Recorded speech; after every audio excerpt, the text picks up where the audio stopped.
12 বছর 90 ডিগ্রি বেঁকে ছিল ঘাড়। পাকিস্তানের সিন্ধু প্রদেশের মিথি শহরের আফশিন গুলের শৈশব কেটেছে এক অস্বাভাবিক শারীরিক অবস্থার সঙ্গে লড়াই করে। মাত্র 10 মাস বয়সে বোনের কোল থেকে পড়ে যাওয়ার পর তার ঘাড়ের উপরের 2 কশেরুকা অস্বাভাবিকভাবে ঘুরে যায়। ফলে তার ঘাড় প্রায় 90 ডিগ্রি একপাশে বেঁকে স্থায়ীভাবে আটকে যায়। এই অবস্থা ছিল টানা 12 বছর। আফশিনের সেরিব্রাল পালসিও ছিল। তিনি নিজে হাঁটতে পারতেন না, সোজা হয়ে বসতে পারতেন না, এমনকি খেতেও অন্যের সহায়তা লাগত। 7 ভাই বোনের মধ্যে তিনি ছিলেন সবচেয়ে ছোট। স্কুলে যাওয়া বা বন্ধুদের সঙ্গে খেলা এসব ছিল তার নাগালের বাইরে। দিনের বেশিরভাগ সময় মাটিতে শুয়ে কাটত, আর মা তাকে দেখাশোনা করতেন। পরিবার তাকে স্থানীয় চিকিৎসকদের কাছে নিয়ে যায়। ওষুধ দেওয়া হয়, ঘাড়ে সাপোর্ট বেল্ট পরানো হয়, কিন্তু অবস্থার উন্নতি হয়নি, বরং সময়ের সঙ্গে তা আরও জটিল হয়ে ওঠে।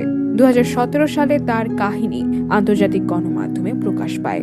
পাকিস্তানের চিকিৎসকেরা রোগটি শনাক্ত করলেও জটিল মেরুদণ্ড অস্ত্রোপচারের জন্য প্রয়োজনীয় সরঞ্জাম তাদের ছিল না। করাচির কয়েকটি বড় হাসপাতাল জানিয়েছিল অপারেশন করলে তার বেঁচে থাকার সম্ভাবনা মাত্র 50%। বিদেশি চিকিৎসার সামর্থ্য পরিবারের ছিল না। 2019 সালে ব্রিটিশ সাংবাদিক আলেকজান্দ্রিয়া থমাসের মাধ্যমে পরিবারের যোগাযোগ হয় ভারতের দিল্লির অ্যাপোলো হাসপাতালের খ্যাতনামা মেরুদণ্ড বিশেষজ্ঞ ডাক্তার রাজা গোপালন কৃষ্ণনের সঙ্গে। তিনি মানবিক উদ্যোগ নিয়ে সম্পূর্ণ বিনামূল্যে অস্ত্রোপচার করার প্রস্তাব দেন। ভারত পাকিস্তান সম্পর্কে টানাপোড়েনের মধ্যেও অ্যাপোলো হাসপাতাল ভিসা ও যাতায়াতের ব্যবস্থা করে দেয়।